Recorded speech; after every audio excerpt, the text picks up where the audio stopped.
자, 하나님의 방법 이제 세 가지 우리 복음과 종교 14번째 나갑니다. 제가 이제 지난주에 그 제자라는 데 초점을 두면서 요거에 대해서 좀 더 강조를 해야 되겠다. 제자에 대해서. 그걸 강조하려다 보니까 하나님의 방법 세 가지가 또 먼저 정리해 놓은 게 있어서 이것도 한번 또 해봐야 되겠다 생각해서 조금 수정을 하면서 정리를 했습니다. 자, 어차피 이 세상은요, 구원이냐 아니냐 관점에서는 인간은 두 종류예요. 두 종류. 뭐냐면 구원 받았냐, 구원 못 받았냐. 자, 근데 성경을 정말 자세히 보면요, 이거는 불신자 안에서 구원 받았냐 못 받았냐가 아니에요. 신자 안에서 언약 잡았냐 놓쳤냐 이 차원이에요. 언약 잡았으면 구원이고 언약 놓쳤으면 구원 못 받은 거죠. 그게 어디서부터 시작되냐면요, 가인부터 시작해죠. 창세기 3장 문제 터지자마자 파괴된 것이 바로 예배예요. 우리가 불신앙에서 선악과를 먹고 죄 가운데 사단에 잡혔잖아요. 근데 그 원죄 이렇게만 끝나는 게 아니라 그것은 결국 예배 실패까지 이어가요. 예배 실패는요, 내가 예배 실패하면요, 가정도 파괴되어 있고 세상도 파괴되어 있어요. 자, 그러니까 가인이 아벨의 예배를 받고 가인 예배를 안 받은 걸 가지고 가인이 분이 나가지고 하나님 앞에서 괜히 분을 냈죠. 그랬을 때 하나님이 4장 7절이죠. 창세기 4장 7절에 네가 선을 행하였다면 했을 때 이 선은 예배를 하나님이 원하는 예배를 드렸더라면, 내가 원하는 예배, 네가 원하는 예배가 아니고 하나님이 내가 원하는 예배를 드렸더라면 이게 선이에요. 우리가 좋은 일, 착한 일이 아니고 나쁜 일이 아니고, 네가 선을 행했다면 어찌 낯을 들지 못하겠냐, 왜 분이 나겠냐. 네가 지금 선을 행치 않으면 뭐가 냐면 죄가 문 앞에 엎드려 있다 그래요. 그래서 이 문 앞에 엎드려 있다는 것은 뭐냐면요, 모든 시작은요 문을 열면서부터 시작하죠. 그렇죠? 우리가 아침에 일어나서 뭐 할 때 바깥일, 부엌일, 가정일이든 문을 딱 열고 시작하죠. 그러니까 이 말은 뭐냐면 우리 인생의 모든 시작이 죄로부터 시작된다 이거예요. 그리고 또 뭐냐면 죄의 소원은 내게 있으니 너는 죄를 다스리지나. 이 말이 뭐냐면 우리는 죄를 소원하진 않아요. 근데 뭐냐면 그 죄가, 우리는 생각할 때 우리가 죄를 소원하진 않지만 실제 우리는 죄를 소원하면서 산다 이 얘기예요. 죄를 더 좋아하고 죄를 짓기를 원하고 그런 속에서 살면서 뭐냐면 늘 죄를 다스리면서 죄와 실갱이 하면서 그 속에서 산다 이 얘기예요. 죄로 시작해서 죄 속에서 아예 그냥 구덩이에 빠져 산다. 사실은 그 얘기예요. 그러니까 말하자면 완전히 지금 거꾸로 가는 인생을 살게 되는 거죠.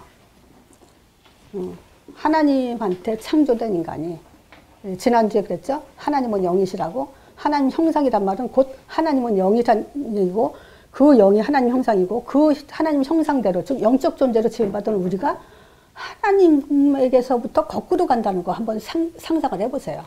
이게 말이 되는 소린가. 절대 보장받을 수 없죠, 이거는.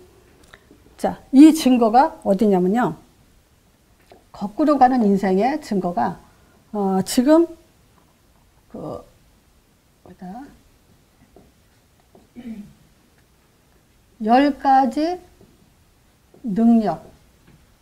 요거는 뭐냐면 출애굽한 이스라엘 백성, 출애굽하기 전에 하나님이 그 10가지의 능력을 보여줬죠.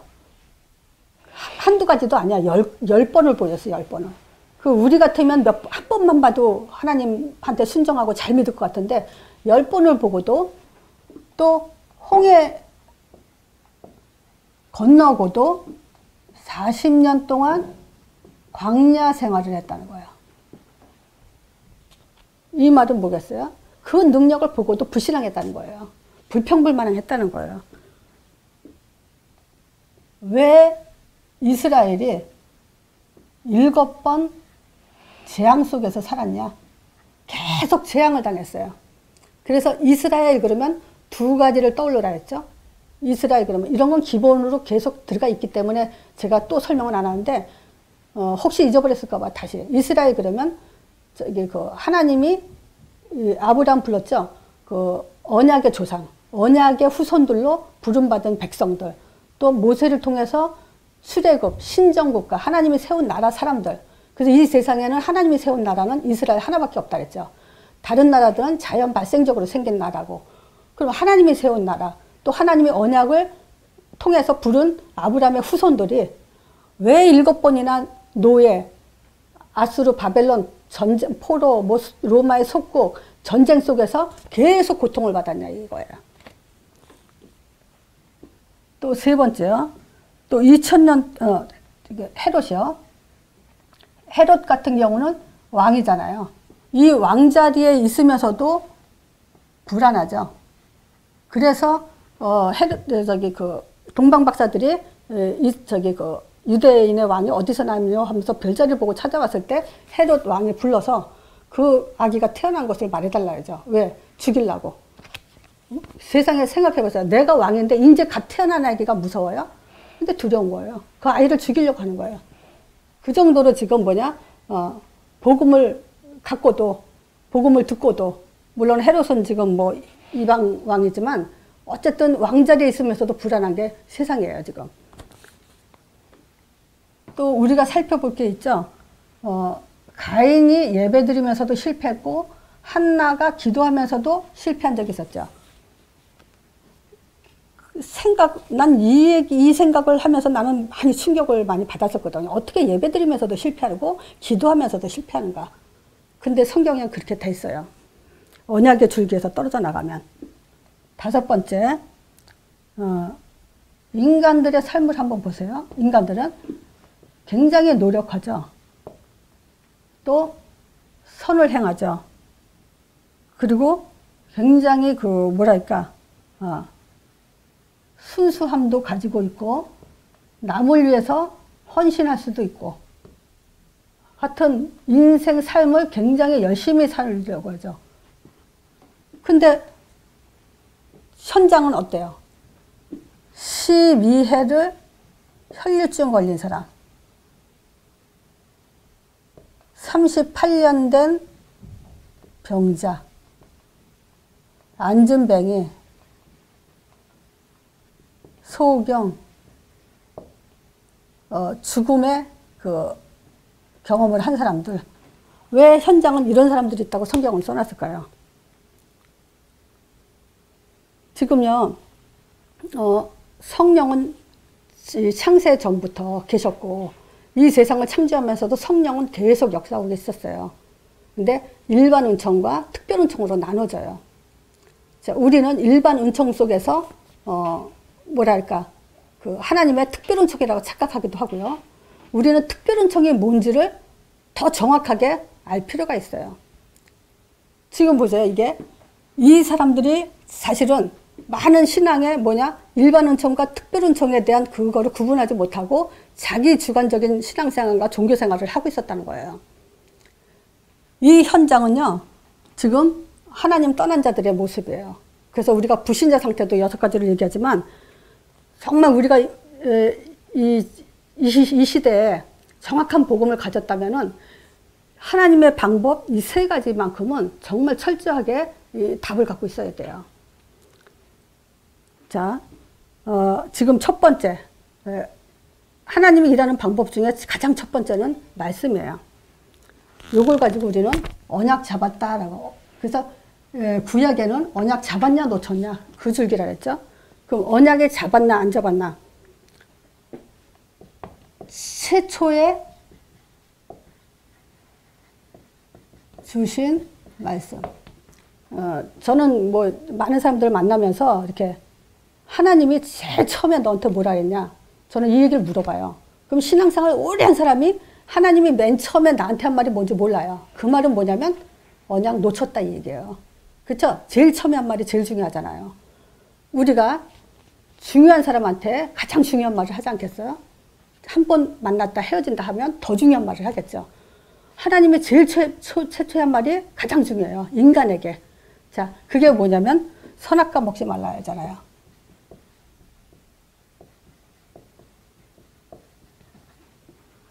그러면 우리는요, 이 안에 다 들어있는 거 그 결론이 나야 돼요.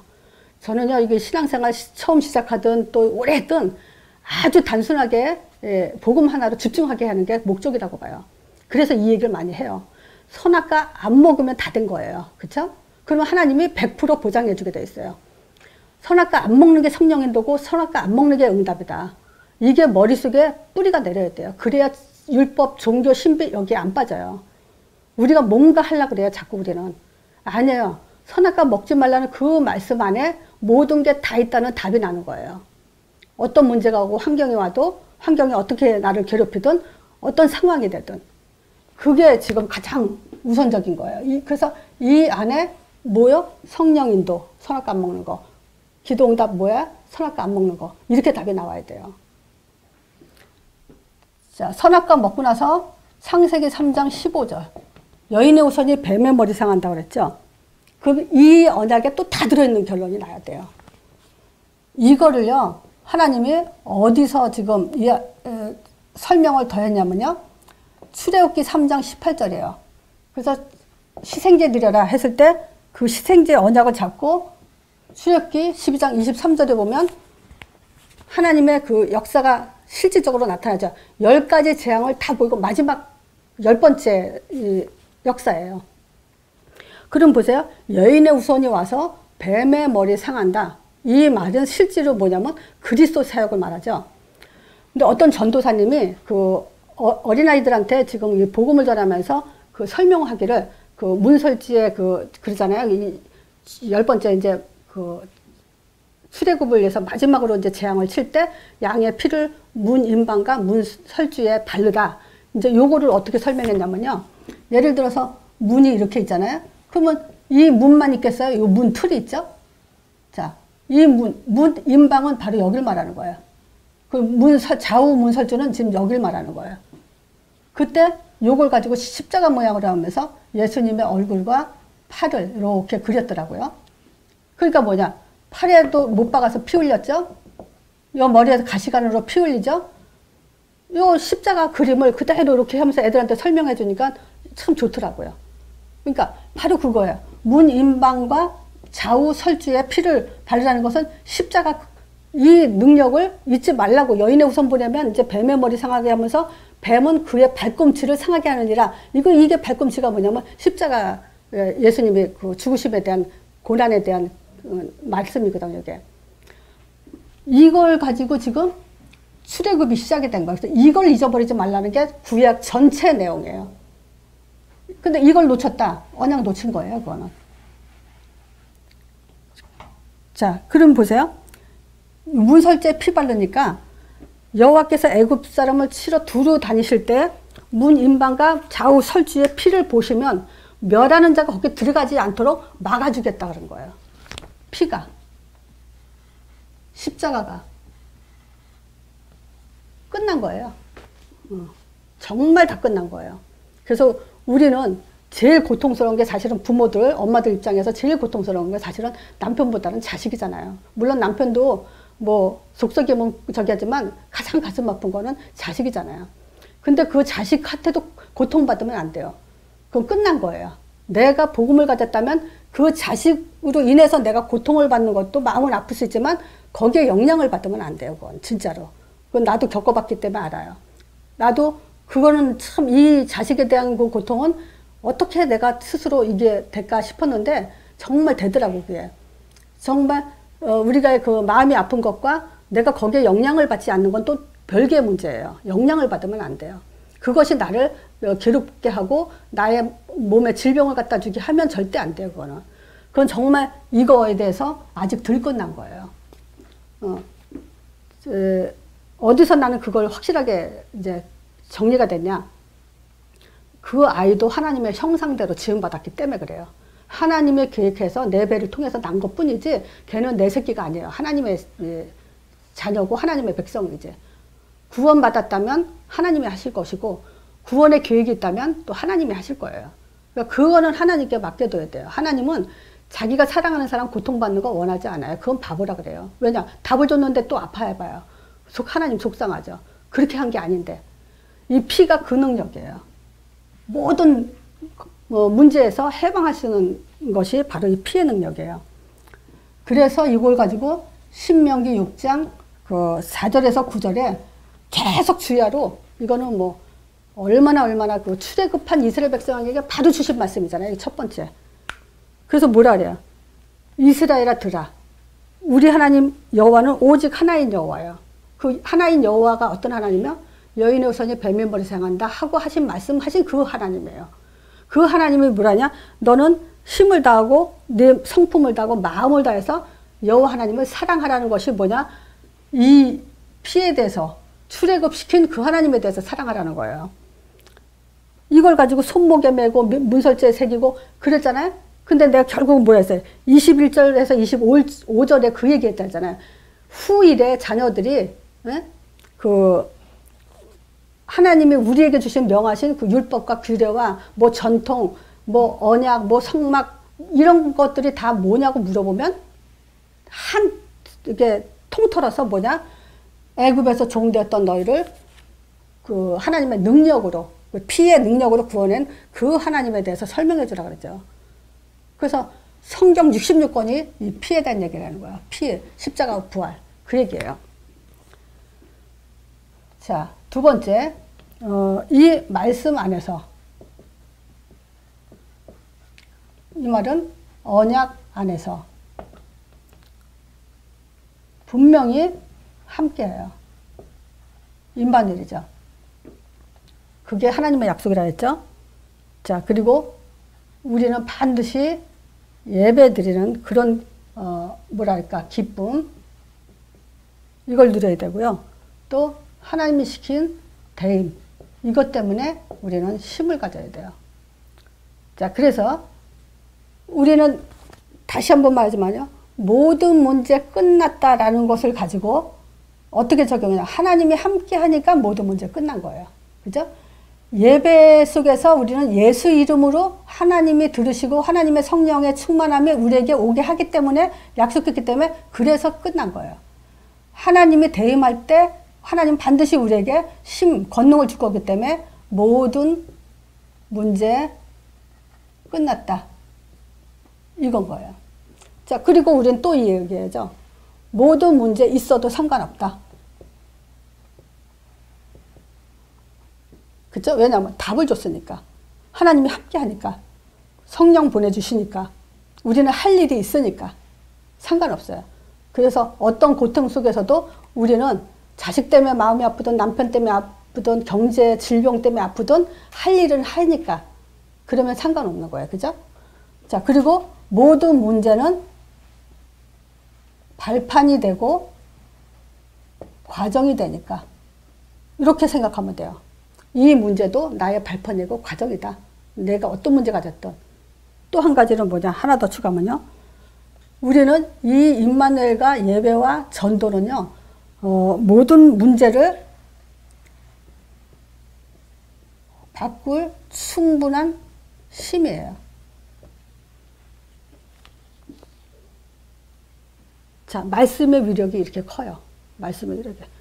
그러면 하나님의 방법은 첫 번째 말씀으로 모든 문제 끝났다고 이제 결론 주시고 그 다음 뭐냐 성령의 역사를 하시죠. 이 성령의 역사는요 요엘서 2장 28절 구약에서부터 예언하신 거예요. 처음부터 사실은 계획했지만 요엘서의 2장 28절을 말씀하시면서 뭐냐면 반드시 말세에 내가 내 영으로 모든 육체에 여기서 초점은 뭐냐면 모든 육체예요. 그 속에 우리가 포함돼야 안 돼요. 여러분들이 포함돼요. 모든 육체를 가진 모든 자에게 예수 말씀을 잡은 사람들에게 부어준다고 했어요. 근데 우리가 여기서 잘못 해석하는 게 있죠. 뭘 잘못 해석하냐면요. 여기서 그 어린아이는 예언할 거라죠. 젊은이는 환상을 보고 늙은 사람은 꿈을 꾼다 그래요. 요걸 가지고 신비주의로 빠졌죠. 근데 내가 한마디로 신비주의로 빠지면 안 되기 때문에 답을 주는 것이 뭐냐면 예언할 거고 환상 볼 거고 꿈을 꾼다고 해놓고 누구든지 주의 이름을 부른 자는 사도행전이에요. 2장 21절에 누구든지 주의 이름을 부르는 자는 구원을 얻으리라. 구원 때문에 예언한 거고요. 구원 때문에 환상을 보게 한 거고, 구원 때문에 꿈을 꾸게 한 거예요. 그럼 우리는 한마디로 말하면 구원이 예언이고, 구원이 환상이고, 구원이 꿈이에요. 그러니까 예언은 뭐냐? 예수 믿으면 천국, 예수 안 믿으면 지옥. 예언이죠, 우리 이거. 그죠? 그리고 예수님이 우리에게 예언된 대로 오신다고 했는데 오셨잖아요. 실제로. 그리고 성령의 사역, 이런 거는 환상과 같은 거죠. 환상같이 우리는 생각하는데, 요것도 내가 신비주의로 빠질까봐 마태복음 3장 4장으로 우리가 잡으라 했잖아요. 그런 일들이 지금 예수 이름 안에 있으면서 바로 구원에 초점을 둔다는 거예요. 그거에 대해서 우리가 분명히 얘기해야 돼요. 자, 분명히 요에서 예언한 대로 성령을 부어준다 그랬죠. 그러면 우리는 이 성령에 대해서 구원을 목적으로 한다라는 건 마음에 담으면서 반드시 알아야 될 게 성령인지 어떻게 구분하냐, 성령인지 악령인지 자 어떻게 구분할 수 있냐, 이게 또 중요하죠. 그러면 일단 언제 역사하는지를 알아야 돼요. 성령이 언제 역사하냐. 근데 사람들은 저거죠. 뭐 기도할 때 자기네들이 생각했을 때 자기네들 기준대로 이제 얘기한다 했잖아요. 성령이 언제 역사하냐는 딱 한마디로 오직 예수 이름으로만 역사해요. 이 예수 이름은 성삼위 하나님의 이름이에요. 하나님의 이름도 예수, 아들의 이름도 예수, 성령의 이름도 예수예요. 왜 그러냐면 다시 한번 얘기하자면요. 이 예수님 통해서 하나님은 영이시고 성령도 영이기 때문에 보이지 않는다 그랬잖아요. 보이지 않는 하나님을 어떻게 알 수 있냐? 예수님으로 알 수 있고, 이 성령이 역사하는지 어떻게 할 수 있냐? 예수 이름으로 알 수 있고. 그래서 이 예수 이름은 성삼위 하나님의 이름이에요. 그래서 마태복음 28장에 들어오죠. 아버지와 아들과 성령의 이름으로 했을 때 그 이름은 예수예요. 그래서 이 성령의 역사를 어떻게 구분하냐 했을 때 예수 이름으로 역사한다는 걸 구분해야 돼요. 그래서 언제 역사하는지를 알아야 되고, 두 번째 목적이 뭐냐는 거예요. 우리가 필요한 목적이 아니에요. 사도행전 1장 8절이에요. 성령 내주 구원과 땅끝까지 증인되는 거. 이 두 가지예요. 그래서 이 성령의 목적은 성령의 사역에 우리가 이해는 내주를 통해서 우리한테 구원을 주고 인도하는 목적을 갖고 있고 응답을 주는 목적이 있고요. 이 안에서 권세와 권능이 우리에게 임하게 돼 있어요. 성령의 역할이 이거예요. 그러니까 다른 식으로 해석하면 그거는 성경적이지 않은 거예요. 방언 나왔다. 아니에요. 방언도 구원이 목적인 것이지 방언이 목적인 게 아니에요. 이제 그 부분에서 우리가 하나님의 방법 중에 성령의 사역을 우리가 어떻게 확인하고 이해할 수 있냐, 요거에 대해서 이렇게 정확하게 설명을 해줘야 돼요. 자, 그래서 이제 나타나는 것이 이제 성령의 역사가 5가지로 확인돼야 되는 것이 사도행전 2장이죠. 자, 우리가 성령이 언제 역사하죠? 권능을 주시기 위해서. 그 권능은 분명히 전도라는 방향을 가지고 역사해요. 그래서 말하자면 전도라는 방향이 없는데 권능을 줄 필요가 없어요. 전도라는 방향, 전도에 담난 사람한테 하나님이 권능을 주신다는 거죠. 그래서 오직 성령의 너에게만 권능을 받고 예루살렘과 온 유대와 사마리아 땅끝까지 내 증인이 되렸을 때 증인이 되는 자에게 권능이 임하게 되는 거예요. 그래서 그런 얘기 하죠. 전쟁터에서 싸우지 않는데 뭐 보병을 더 보내달라. 그거 안 보내주죠.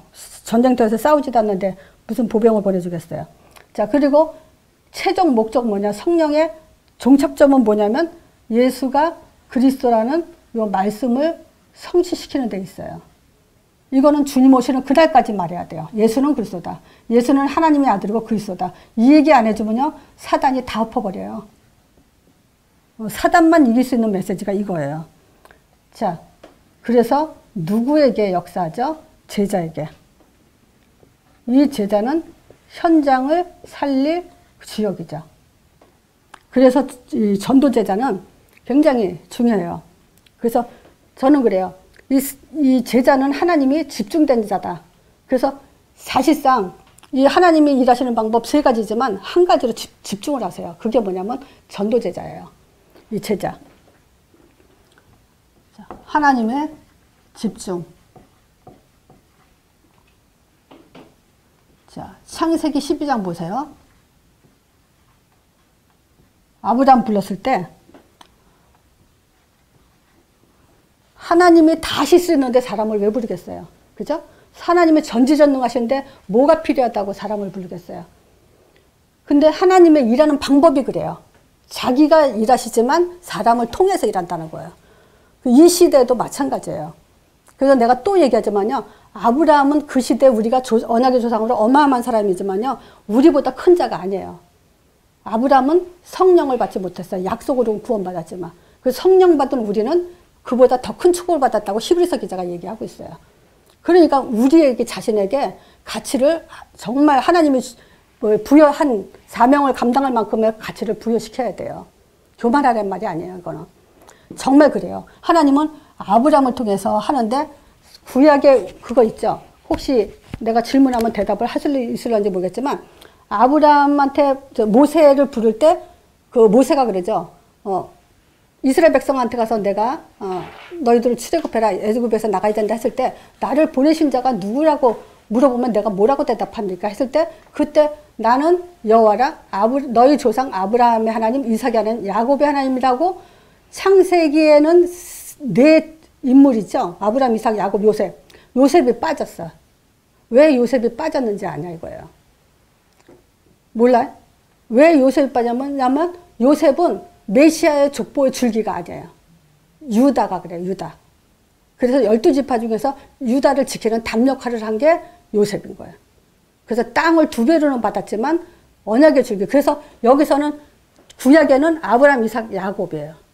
그게 메시아 족보기 때문에. 그래서 아브라함도 중요하고 야곱도 중요하고 요셉도 이삭하고 야곱. 이렇게 사람들에게 집중했다 이거예요. 자, 그리고 두 번째, 모세가 출애굽기 2장에 보면 모세를 하나님이 쓸 때 중요한 초점이 있죠. 뭐가 있냐면 레위 남자가 레위 여자에게 장가 들었더니 이래요. 성경은 바로 그런 얘기를 해요. 언약 잡은 자 한 사람을 하나님은 그렇게 집중하고 있다는 거예요. 아무에게나 모세가 나게 하지 않았어요. 레위 남자, 언약의 줄기에 그 자녀를 가지고 또 모세는 가나안 땅 못 들어갔죠. 누가 들어가냐면 갈렙이 들어가요.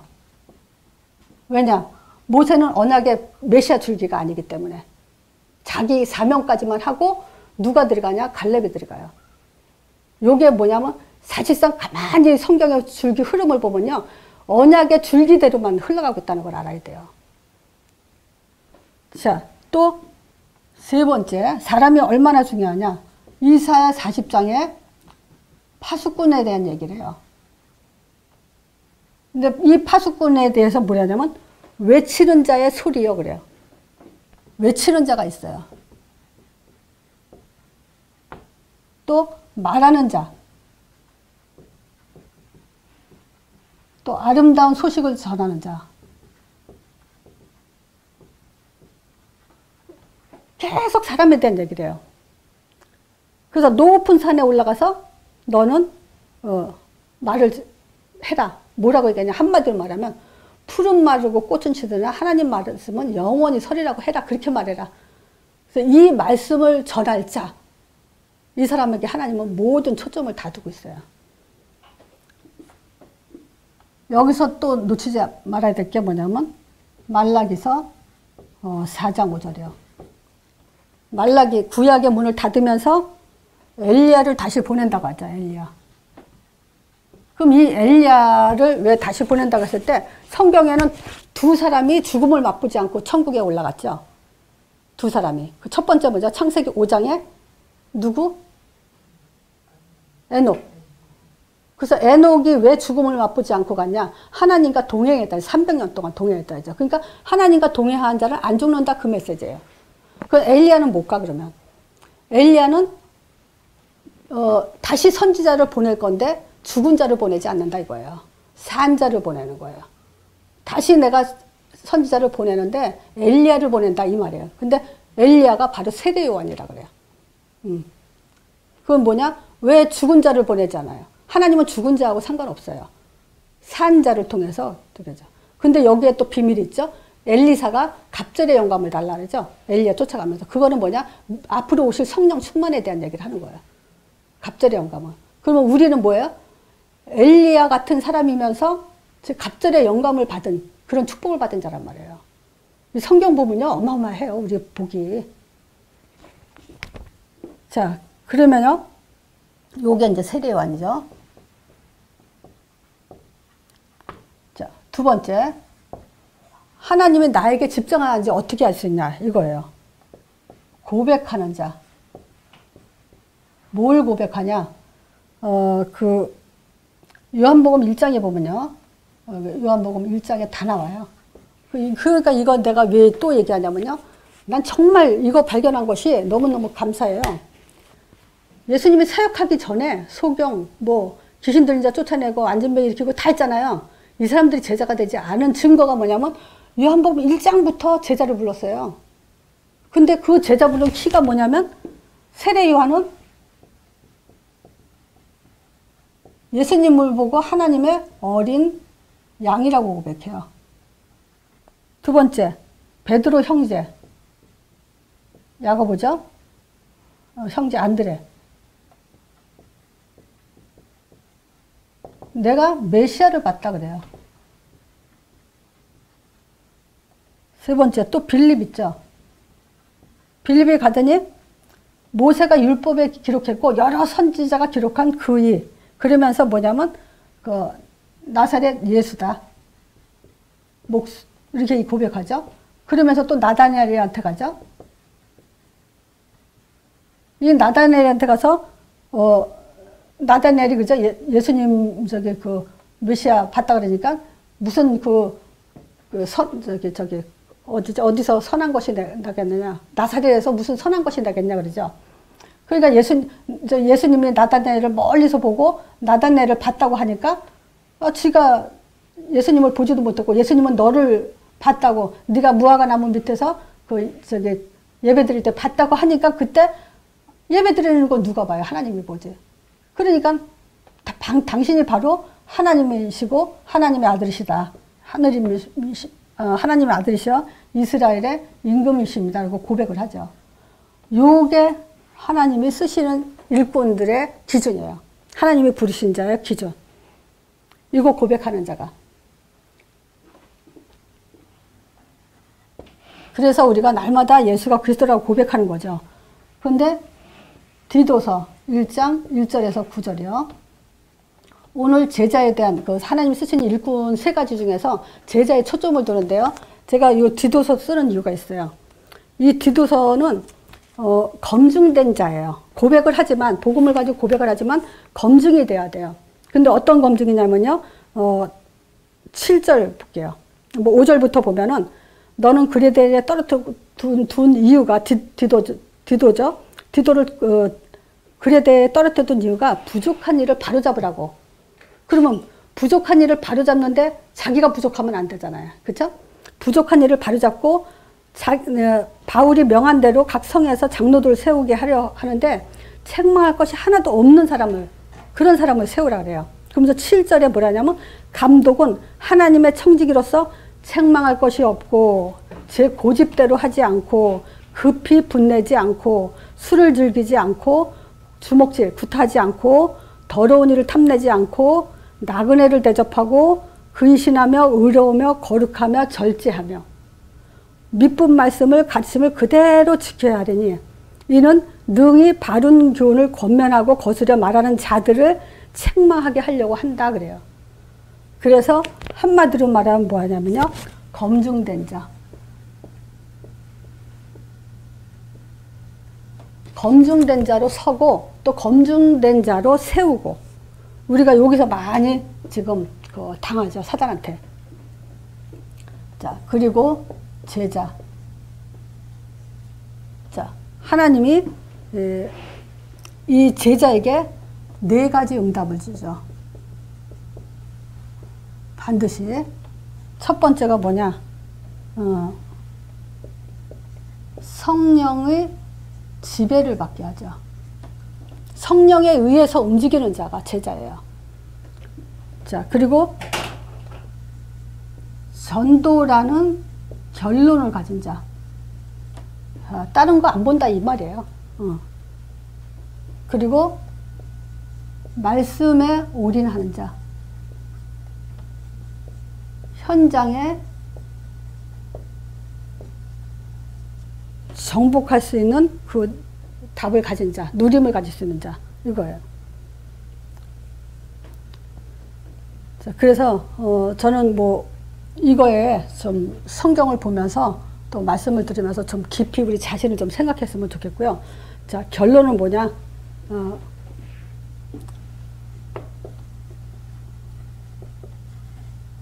구원만 받고 말하자면 혹시 또 떨어져 나가는 자, 요게 이런 자가 있죠.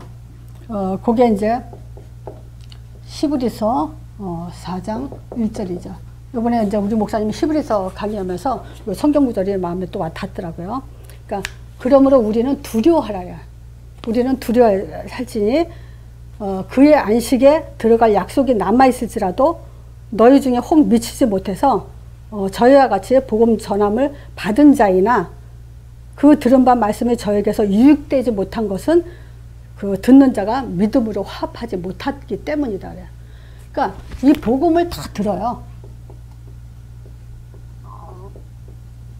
그런데 믿음으로 가지 못하는 자들이 있다는 거예요.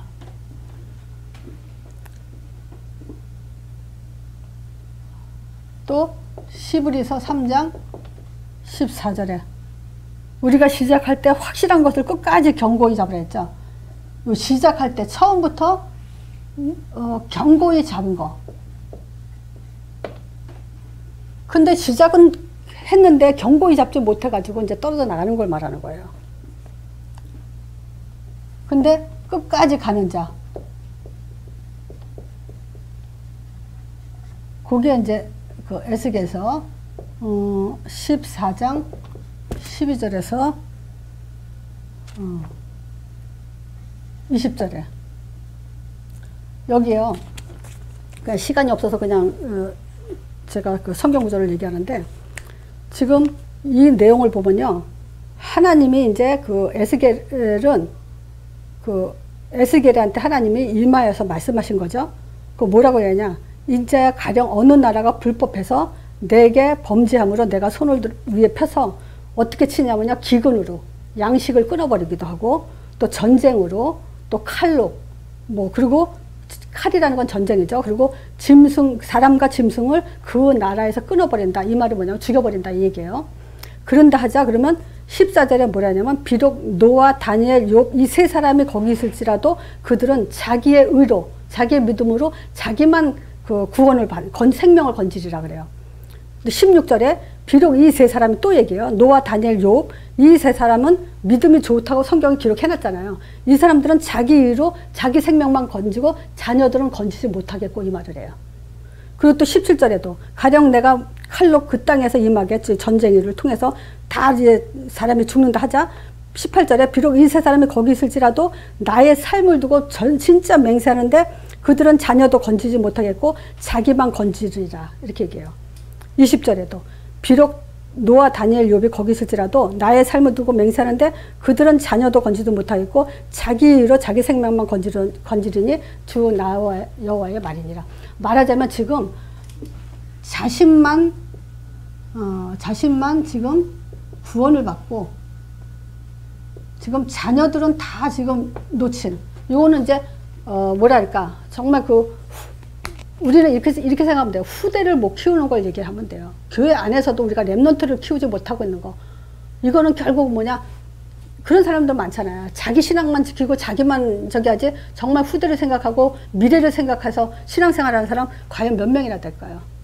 그러면 정말 우리 교회 안에 랩런트들한테 후대들한테 눈이 반짝반짝 떠져야 되거든요. 어느 녀석이 신학을 할 녀석인가, 어느 녀석이 사역을 할 녀석인가, 그런 것들을 보고 구분해서 살려놔고 키워야 되는데 그게 지금 안 된다는 거예요. 자, 다시 말하면요, 내가 내 영으로 그랬어요. 그러면 이 영은 성령을 얘기하는 거예요. 이 성령은요, 성령 내주를 통해서 구원을 줘요. 이 성령은 이 중심으로 우리에게 인도를 해요. 그러면 뭐냐? 구원, 반석 같은 것을 통해서 인도받는데 완전히 흑암이 꺾이는, 그리고 응답을 받으면서 하늘 문이 열리는 그 축복이 뭐냐면 이 성령이에요. 성령이 반석이고요. 성령이 흑암 꺾이는 거고 성령이 하늘 문을 여는 거예요. 이 성령은, 성령의 이름은 오직 예수. 요 답을 가진 제자예요. 그 제자가 하나님이 일하시는 방법 중에 가장 중요한 초점이에요. 자, 오늘 말씀 이걸로 나눕니다. 마치겠습니다.